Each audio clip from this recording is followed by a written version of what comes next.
Hi, I'm Melos Yona. Gagawa ako ng project namin na assemble tsaka disassemble. Ang una natin tatanggalin ay RAM. Ito yun. Ito siya. Tapos, next na tatanggalin natin yung power supply.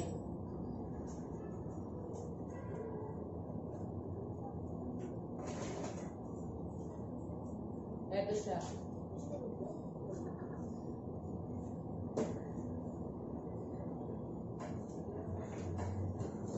Tapos, yung next naman, yung HDD or hard disk drive.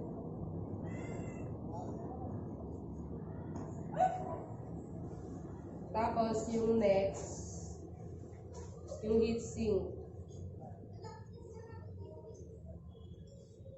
Ito naman po siya.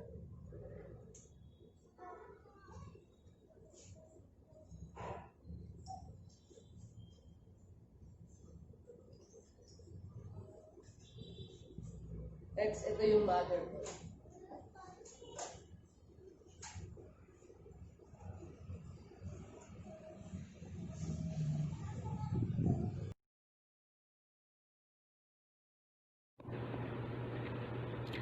RAM stands for Random Access Memory.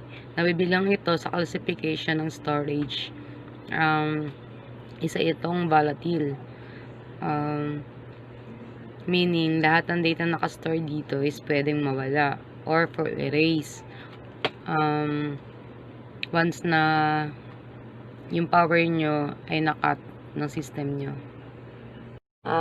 PSU or Power Supply Unit, isa itong essential part ng computer. Kung wala na ito, obviously, hindi bubukas ng isang computer. HDD stands for Hard Disk Drive. Data is accessed in random access manners, meaning that individual blocks of data can be restored or retrieved in order or not sequentially, retaining stored data when powered off. Motherboard. Ang motherboard ay hindi lang basta component o isang part ng computer. Meron din tong mga iba't ibang parts or section. For each part, meron din itong kanya-kanyang functions. Yan, ito naman po yung parts ng motherboard. Ito yung memory slot, processor socket, ito naman yung North Bridge, ito naman yung PCI, tapos ito naman yung AGP,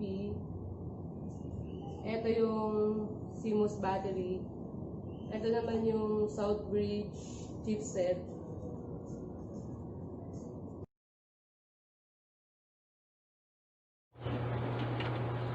Memory slot or RAM slot, ito yung nagbibigay daan ng RAM para maipasok sa computer.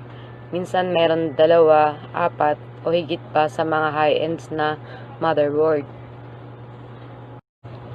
Processor socket, meron itong dalawang klase ng CPU socket or CPU platform. Ito ay Intel tsaka AMD.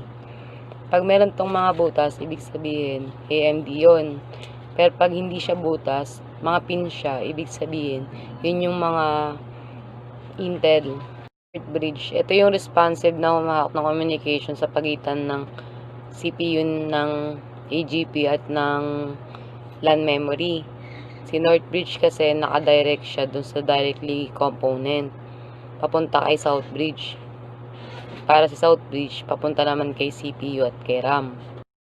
PCI slot, dito naman dito kinakabit yung mga expansion cards gaya ng mga sound card, graphic cards, video cards, network card, tsaka Ethernet cards. AGP stands for Accelerated Graphics Port. A high-speed port used to attach a display to a personal computer. CMOS battery. Ito yung interesting part ng isang motherboard. Ito ay literal na battery talaga. CMOS battery stands for Complementary Metal Semiconductor Oxide Battery. Ito ang nagbibigay ng power para sa BIOS, para updated yung settings ng ng computer, pati yung oras nito laging updated.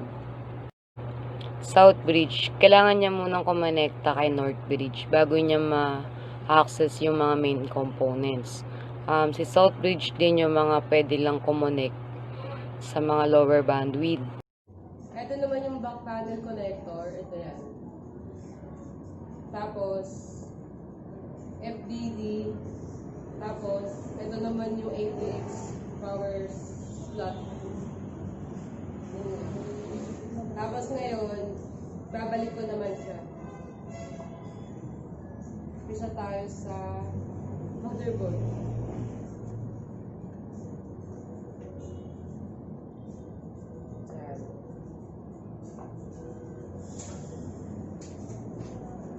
Next, yung heatsink.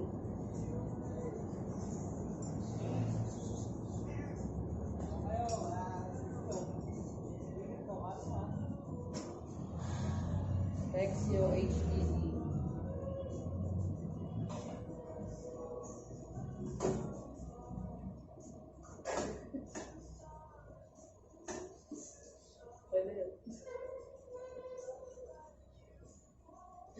Next, yung power supply.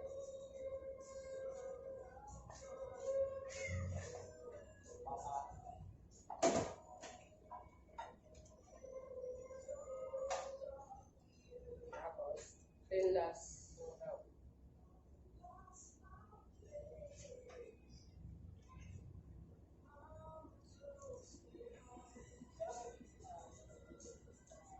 Yan. Yan na po yung pag-assemble tsaka disassemble po.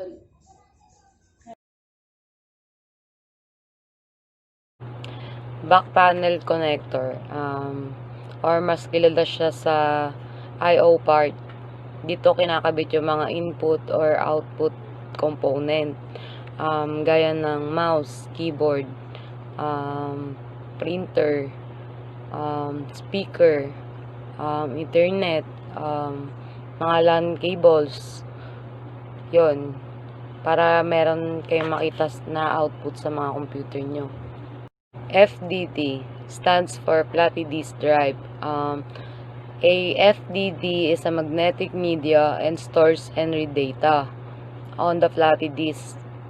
ATX power supply, dito kinoconnect yung 24-pin connector or yung mga iba pang pin connector ng isang power supply.